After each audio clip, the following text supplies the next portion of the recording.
Term season, and there is one target audience the Democrats are desperately trying to pander Hasan to. Minhaj made this more perfect union video, how Democrats abandoned the working class with more perfect unions, John Russell, and a lot of people got mad at him. I'm not talking about Subaru moderates, granola NPR whites, or Cupertino lizard people. I'm talking about the working class. The working class. The working class. In the working class neighborhoods I represent, regular working class folks. What has he done for the working class? So who are the working class, and why are Democrats so thirsty? One of the most annoying aspects of Woke One or 2016 hollowed out identity politics, non-intersectional identity politics, because it didn't feature class, was this notion that people would always say, oh, when you say the working class, you mean the white working class, sweetie. I hated that shit so much. Maybe people are going to get frustrated frustrated at hearing me say this. There were certainly some people who were doing that. What matters is what it actually means, because the American working class is just like America. It's very diverse. And some people, unironically, sincerely believe when they said working class, they meant white working class, hard hat wearing, But I hated when people leaned into that idea that, like, you shouldn't say working class because what you mean is white working class. Okay, black people are a part of the working class too. Trans people are part of the working class too. I hate the anti-IDPOL people. I'm such a centrist on this stuff because I also hated the anti-identitarian people, like the folks who would say trans issues are not relevant to the working class. It's like, no, they still are, because trans people are a part of the working class. To prove that they are the true party of working class Americans. Now, some terms show up in political discourse gradually, like neoliberalism or polyamory. But working class had a very specific moment it entered the mainstream. 1:35 a.m. Eastern Standard Time on November 9th, 2016. Some big news here, Megan. Huge news, actually. Huge. The AP now projecting that Donald Trump has won the state of Pennsylvania. That is the race, frankly. It's been almost 10 years since Trump broke through the blue wall, winning Wisconsin, Michigan, and Pennsylvania. And liberals suddenly remembered that everyone can vote, and it's not just a Capital One rewards perk. For months, the media fanned out across rural America to study working class Trump voters like gorillas in captivity. Or like small business owner want banana? Me, Soledad O'Brien. Me, friend. Reading Hillbilly Elegy became doing the work. That book actually shot back to #1 a week after Trump's inauguration. Liberal guilt made J.D. Vance. God, liberals love when chuds are like, I'm the real white working class whisperer. Look at me. Oh, it's literally catnip. Like, MS Now, formerly known as MSNBC, is responsible for JD Vance's career. And it still works. And it kind of works on the left too. Let's be real. I mean, look at Graham Plattner. There are so many MSNBC watchers out there who see someone with the aesthetics and go, oh my God, I love this person. This person is the best. I mean, yeah, John Fetterman was another example of this too. And so famous that depending on how bad Qatari engineering is, this guy might be president soon. The man and woman who raised me, Mamaw and Papaw, said, we're for Democrats because Democrats are for working people. And I don't think that's true anymore, my friends. Now, grifter Huckleberry Finn is getting at something very real here. Since 2016, there's been a lot of debate around what the working class even means.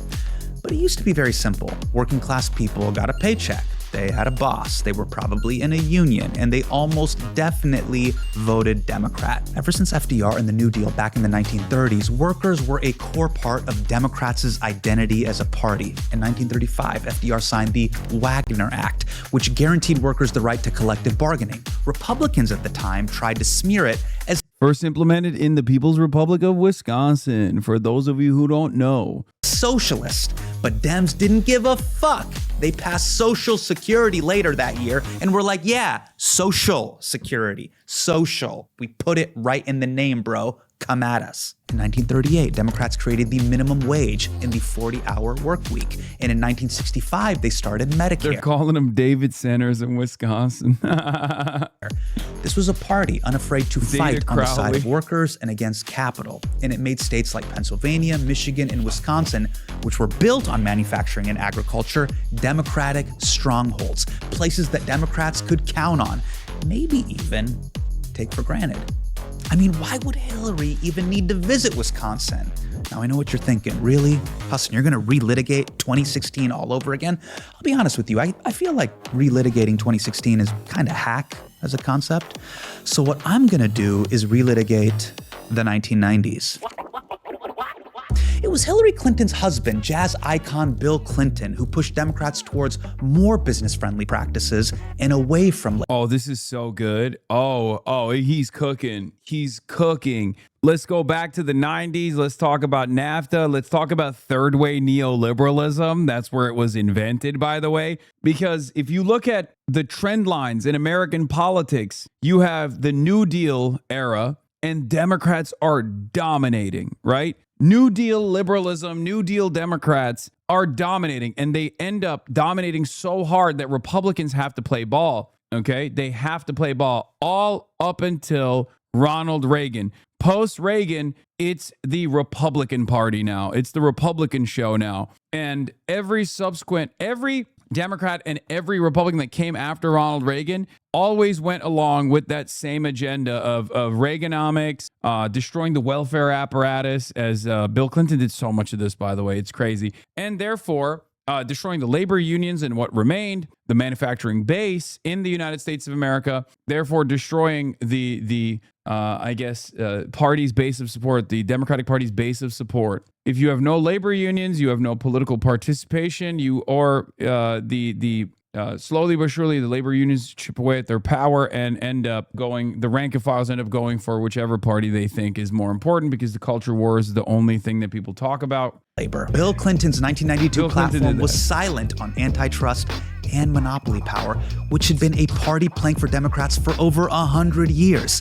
And the next year, he signed NAFTA, which enshrined into law that investor rights would get priority over labor rights. This was all happening as inequality was getting worse and leaving the working class behind, which was totally understood at the time by the people inside the Clinton administration. In fact, this is Clinton's labor secretary, Robert Reich, speaking in 1994, just a year after NAFTA was signed. My friends, we are on the way to becoming a two-tiered society, composed of a few winners and a larger group of Americans left behind, whose anger and whose disillusionment is easily manipulated. Today, the targets of that rage are immigrants and welfare mothers and government officials and gays and an ill-defined counterculture. But as the middle class continues to erode, who will be the targets tomorrow? Don't worry, Rob, it's still the same people. But Clinton didn't just stop at NAFTA. In 1996, he signed the Welfare Reform Act, ending cash assistance for millions of people in poverty, and then bragged about it in campaign ads. He signed tough welfare reform, work requirements, time limits. Eisenhower, Republican, expanded Social Security and disability benefits. Nixon created the Supplemental Security Income, made the EPA, and expanded food stamps. The Republican Party was always center-right, but Reagan ratcheted the party so far right. No, that's my argument. My argument is all of those Republicans that came after FDR had to play ball with New Deal democracy because it was such a popular force. They were the ones who were on the defense. Reagan switched it, and Democrats became the party that was the defensive party, the party that was at the mercy of Reaganomics, neoliberalism. That's why I say there's different eras in American politics, and we're actually going through one right now. How did Reagan switch it? Unbelievably dominant force in American politics. What do you mean? Culture wars, shifting people's attention and priorities away from economic issues to culture war issues, crime, racism, destruction of the labor force, destruction of labor unions, the introduction of wedge issues. He unleashed the investor class, repealing Glass-Steagall and passing the Commodity Futures Modernization Act, which basically turned Wall Street into a giant casino. Now, there's a reason people look back fondly on the 90s. This actually worked for a while. There were budget surpluses, economic growth soared, millions of jobs were created, housing prices went up and up and up. What could possibly go wrong? Lehman Brothers, a 158-year-old firm, filed for bankruptcy. The House passes a sprawling $700 billion government rescue of the financial industry. 2.6 million jobs were cut from the economy last year. That's the greatest decline since 1945. Why weren't we bailed out? That live grenade of financial deregulation that Bill Clinton left in the economy, it all blew up in 2008, right when I was graduating college. And thanks to the weakened social safety net, further weakened by George Bush, millions of people were pushed into poverty. And by the time Barack Obama came along, things were starting to get a little awkward. Even though anger at Wall Street was spiking, it was still an important source of funding for the Democratic Party. Now, Obama at least gestured towards fighting on behalf of the working class. But let's be clear who Senator McCain's fighting for. He's not fighting for Joe the plumber. He's fighting for Joe the hedge fund manager. He was so goated. It's crazy. Obama the campaigner versus Obama the president are just like two different Obamas, okay? That's also partially why, like, just watch him from 2008, just run the game tape and just copy it, honestly. Take the game tape from 2008 and just copy it. Copy paste it. You will win everywhere, I think. Why do you think he flipped so hard? If I were to be as charitable as possible to Barack Obama, I think he knows better. Make no mistake. I think Barack Obama knew better. He knew better about American foreign policy. He tried to chart a different path forward for American foreign policy at times. As far as his ambitions goes, like, it was virtually impossible. Now, for us, the environment is different. The material conditions are different now for a figure like this to actually yield a lot of success. I think we memory hold 2008 a little bit and make Obama's campaign to be much more progressive than it was. He always positioned himself as relatively moderate, especially on cultural and tax issues. He was anti-establishment, though. Yeah, I think that is just the American broader attitude in general. He wasn't woke in the way that we understand it in 2026, but he was anti-war. That was huge, right? Like he had all the broad through lines of a populist, left populist candidacy, a left populist movement. That's why he was so popular. That was why he won. He was unique. He was like a unique candidate. But on Obama's watch, no bankers went to jail and inequality kept skyrocketing as union membership continued to fall. And when all that hope he sold didn't come through, it curdled into cynicism. Working class people kept going into the voting booths, pulling the lever, and nothing changed. In fact, a 2014 study of policy outcomes over 20 years found that economic elites have substantial independent impacts on U.S. government policy, while average citizens have little or no independent influence. There were also other failures, I think, that played a big role in this as well, like the promises squandered, the opportunities squandered, the fact that material conditions did not improve, the amount of Obama, two-term Obama voters that flipped to Donald Trump means that populist rage that he channeled and did not follow through on in terms of good governance absolutely played a major role in people looking for an alternative. They don't see the other side of the story. They don't see the impact of like how much the economic conditions motivated people into seeking out an anti-establishment alternative. But he was quote unquote anti-establishment enough, right? That's what Donald Trump was. They didn't get what they wanted from Obama. They thought Obama would actually prove to be this hope and change candidate. They didn't get that hope and change. So now they were like, all right, fuck this. I'm looking for something else. It was basically a math proof that the 1% ruled and the 99% drooled. So unless your dad works for Blackstone or BlackRock, you're fucked. So it's no coincidence that 2 years later in 2016, the two most popular presidential candidates were people who could credibly claim that they weren't in Wall Street's pockets and would fight for the working class. Special interests, lobbyists, donors, they make large contributions to politicians and they have total control over those. When we look back at the game tape of 2015 Donald Trump, by the way, it does harken back to what I was saying as far as like beast mode Barack Obama 2008. Like so much of the current cult, so much of the current Donald Trump cult, the MAGA cult, still are in the cult because of this. They saw this shit and they were like, this is unfucking believable. Okay? perfect amount of populist rage for them. A real he tells it like it is attitude. There's already that dumb guy mentality of, oh, he's a business owner and we got to run America like a business. That's catnip for a lot of American boomers who are stupid. Dumbest idea of all time. Okay. But this shit, people don't understand. Like, this is what a lot of like educated, high propensity voters could not comprehend, where they were like, Hillary Rodham Clinton has the CV. Why the fuck would anybody vote for this baboon? Because the baboon was saying the truth at times. And he was a very heterodox candidate and also a populist candidate that was perceived to be far more moderate than Hillary Rodham Clinton. Again, people forget. Politicians, I don't want anybody to control me but the people right out there. We need a political revolution where millions of people stand up and say loudly and clearly that our government belongs to all of us and not just a handful of wealthy campaign contributors. Of course, we all know what happened next. Imagine a world where Donald Trump did not win because Bernie won in 2016. He was able to overcome great odds and he won. He was the president. Two-term Bernard presidency. I mean, who knows where we would be? A very different timeline, dude. Very different universe. The last 10 years would have been incredible. Democratic Party backed Hillary Clinton, whose campaign followed the usual playbook, ignoring working class voters and focusing on suburban moderates.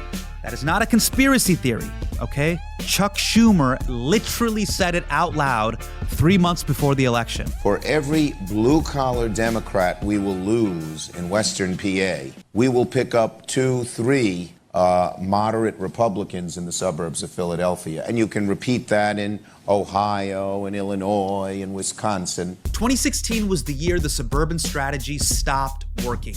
It was the Democrats' worst turnout for union members and rural voters since Walter Mondale in 1984. So that brings us to today, 10 years after 2016, and the Democrats still have not figured out how to win back all those working class people that they lost. Now, I've heard the ideas. We should run DSA candidates. Great. We should shut up about trans rights. Not great. And we need a Joe Rogan of the left. What the fuck does that even mean? But it's clear that there are millions of Americans who still feel politically homeless. A recent poll showed that 43% of Americans are not happy with either party. Honestly, I thought that number would be higher. The way this is always framed by the media is a blue versus red problem. The country has never been more divided. We've never been more divided. Our politics have never been more divided. Our country's never been more divided. Our country's never been more divided than it is today. This country has never been more divided. But there are ways in which the working class is very united. They are united in hating the billionaire psychos running the economy. They are united in their opposition to the Scrooge McDuck corruption in Washington. And now we're seeing the rise of maybe the most energetic, bipartisan working class coalition that we have seen in a generation, who are all saying in unison, fuck AI data centers. The backlash against AI data centers is growing, with protests from coast to coast in dozens of states today. The issue uniting many Americans across the political divide. We don't want this. It is not going to benefit us in any way. We are not going to pay double the amount of our utility bills. Do you understand that?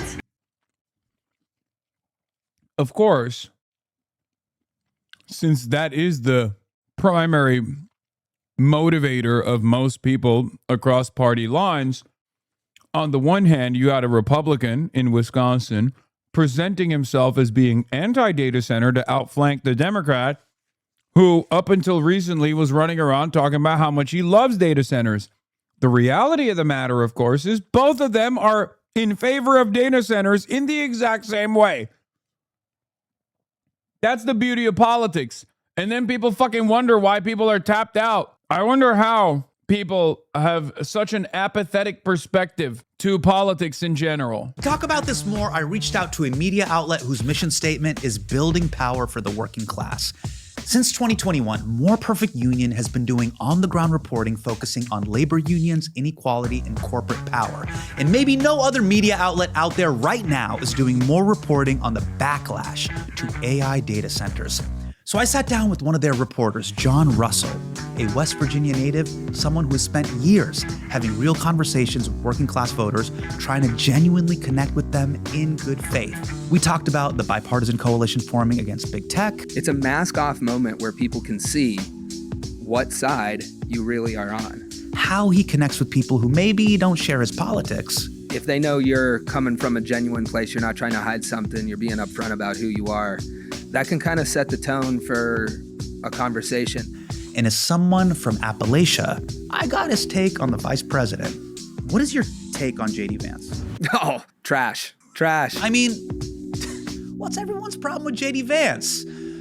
I think I have the best take on this, and also for people to judge. For places like the Appalachian region, when you see a guy like J.D. Vance or Pete Buttigieg roll into your neighborhood, roll into your town, the factory is going to fucking close down. That's what that means. And those guys can clock that inauthenticity. They can clock that consultant speak from a mile away because they've seen J.D. Vance a million times over. Okay? Guys like people who just come into your fucking town, they're wearing the khakis. You know the fucking factory is shutting down. They're eliminating redundancies. West Virginia is one of those states that your hand is a map of it, and it is a middle finger, and it's perfect. So this is West Virginia, Eastern Panhandle. Okay. You got Maryland down here. Yeah.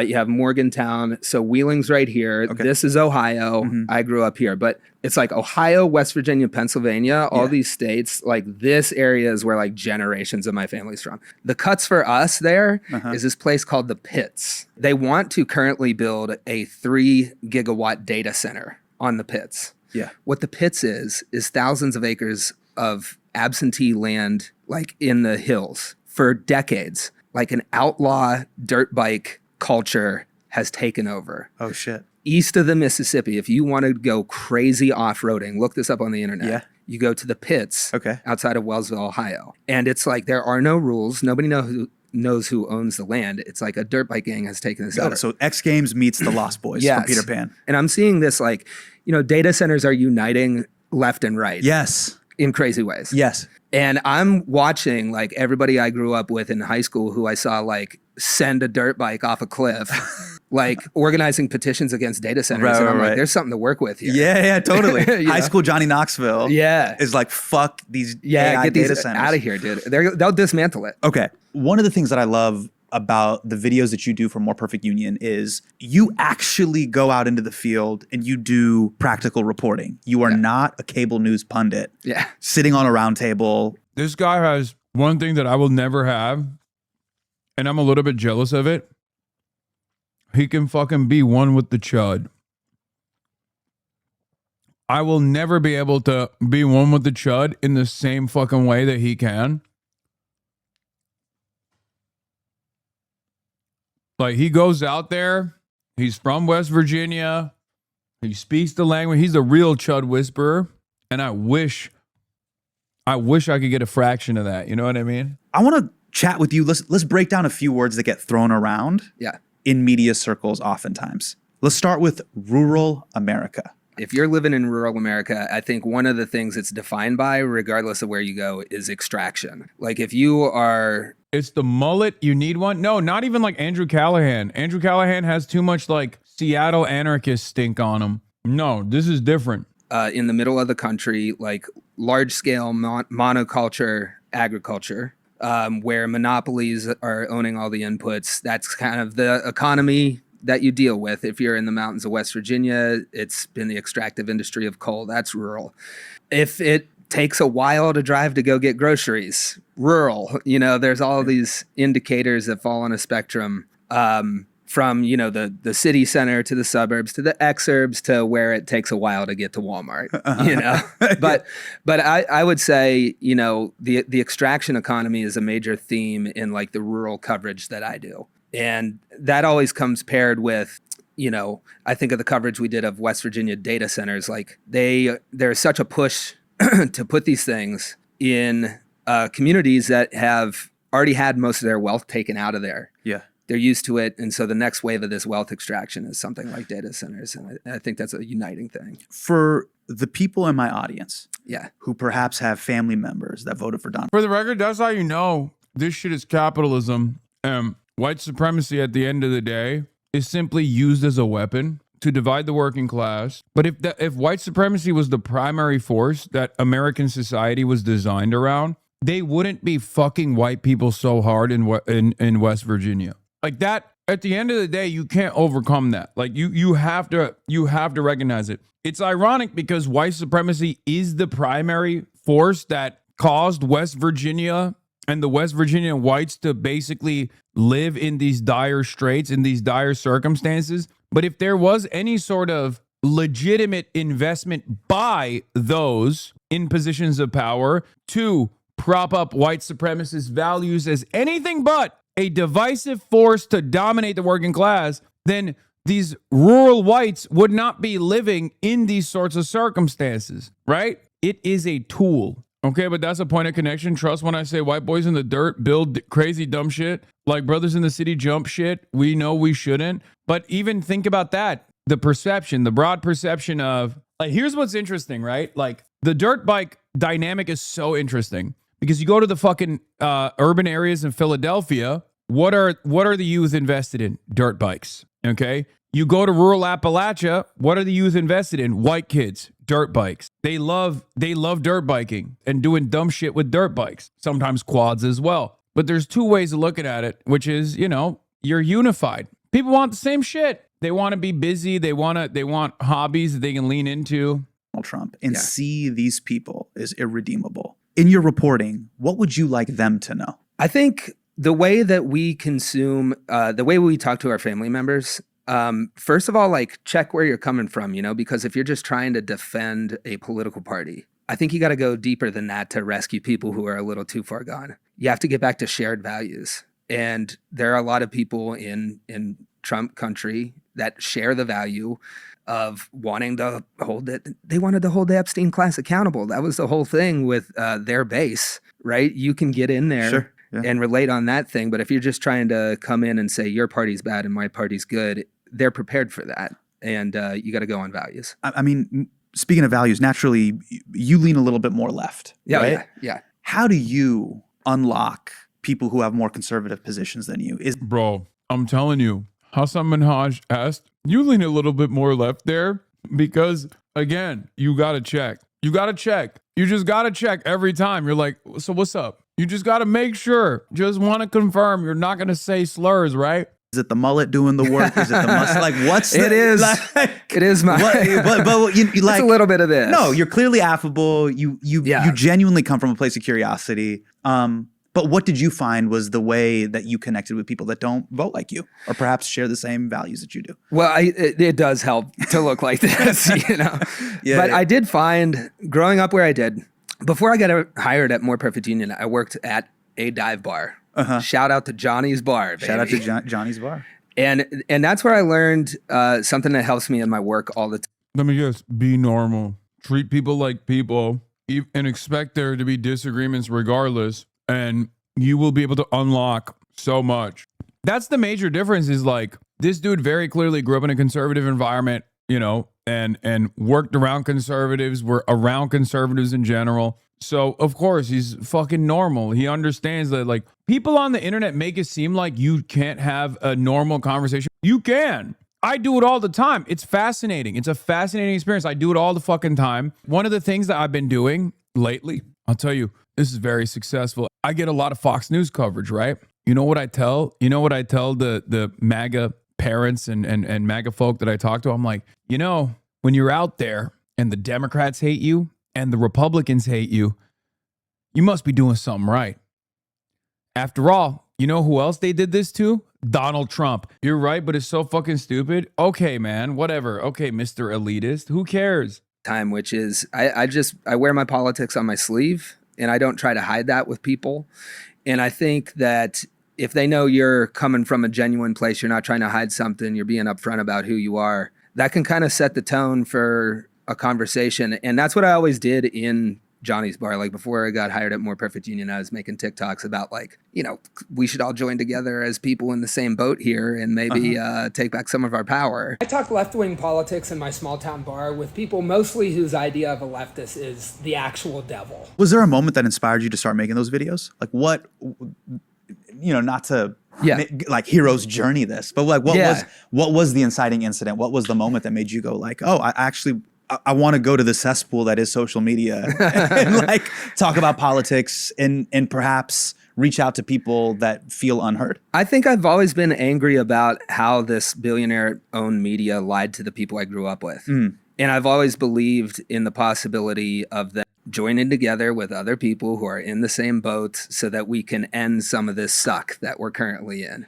And I was like, there's got to be a way to do this. And everyone's on their phone, so why don't we pump out some stuff and see what happens? You know, maybe suggest, hey, we should all get together on this. So this idea of joining together, right? Yeah. People talk about coalitions all the time. It's something that you've really focused on. A thing that gets talked about in lefty politics is the idea of building coalitions around the working class. Yeah. How would you define working class? Yeah. Anybody who doesn't make their money from owning stocks. Anybody who makes their money from selling labor. Anybody. And if you want to get really down to it, my attitude on it is like, especially given how much pensions no longer exist. So like retirees everybody has a 401k. Then if your yearly net worth increase broadly is coming mostly from your wages, like overwhelming majority of that is coming from your wages as opposed to capital accumulation, then you're still a wage laborer. If over 50% of your money comes straight from your own labor, then you're still working class, in my opinion.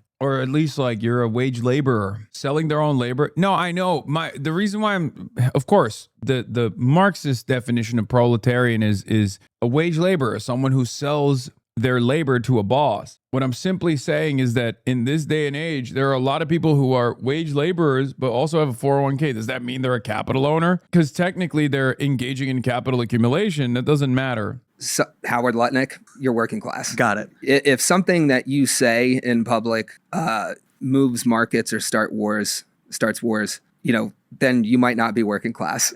You know, this is the first time I've actually really heard this articulated well this way. You're basically talking about labor that perhaps works for companies. You could work at a grocery store. You could work. Describe basic Marxian concepts at a variety of different places. But if you are not part of the equities class, you're part of the working class. To me, yeah. If you get chat, notice how he didn't get into dense literature. Another point for being normal. He described it perfectly. Your money by selling your labor. Most of your money by selling your labor. To me, you're working class. And I think that doesn't strike people because the assumption is like a white guy in a hard hat. You know, a doctor and a lawyer, you know, we kind of separate that in the pop, but I don't think we should. What I'm saying is we don't need to romanticize jobs per se. Yeah. But what I think we need to focus on is common human dignity. Yeah. And the way people are compensated for their labor gives them the dignity to provide for their families, pay for healthcare, send their children to school. Totally. If a loved one gets sick, take care of them. Get the bag, take care of grandma, be able to look out for my mom and dad, my sister. If someone's in a bind, I can help them. I can see that on the bumper sticker right now. Like, get the bag, take care of grandma. Like, and chill. Yeah. Be able to help my sister out if something bad happens. Bag. Yeah. Yes. Grandma, chill. One of the great things about my job right now is I get to kind of drop into locations and see how things are going there. We did a piece in Italy about worker-owned cooperatives. Because not only do I think we should stop like romanticizing jobs, but we should think about how jobs are organized. Because we're used to one way here in America where most of them suck. Yes. And what's it like in Italy? So we did a story where like a fifth of the economy in this region of Italy, in northern Italy, comes from companies that are owned by the people who work there. This and I remember we were standing on the floor. Wait, how does that work? Okay, so the workers own the company. They can hire and fire their. Dude, this is like 2016 peak Richard Wolfism. Okay. This is 2016 era Richard Wolfism right here. Through and fucking through, okay? Mondragon is the Spanish one, sorry. This is Emilia-Romagna region in Italy. Boss. And like... Wait, is this like the way the Green Bay Packers are owned by the city or whatever? I never understood this concept. Yes. Yeah, it's only actual existing socialism if it comes from the Mondragon region of Spain. Yeah, like Champagne only comes from one region. Okay, so break this down for me. Please make me now understand I can't say... Yeah, democracy at work. Democracy at work. We have democracy in government, but the workplace is built with unjustifiable hierarchies. It's like a tyranny. Your boss gets to tell you what to do.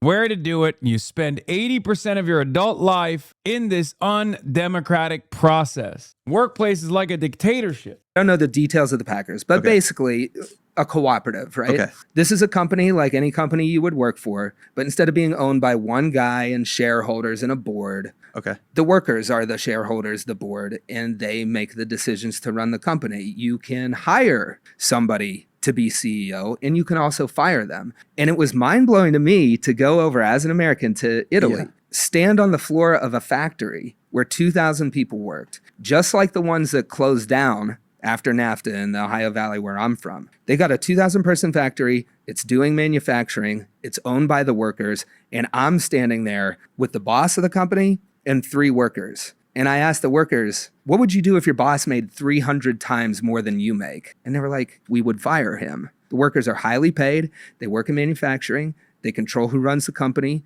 They make the products, and then they go sip espresso at 4 p.m.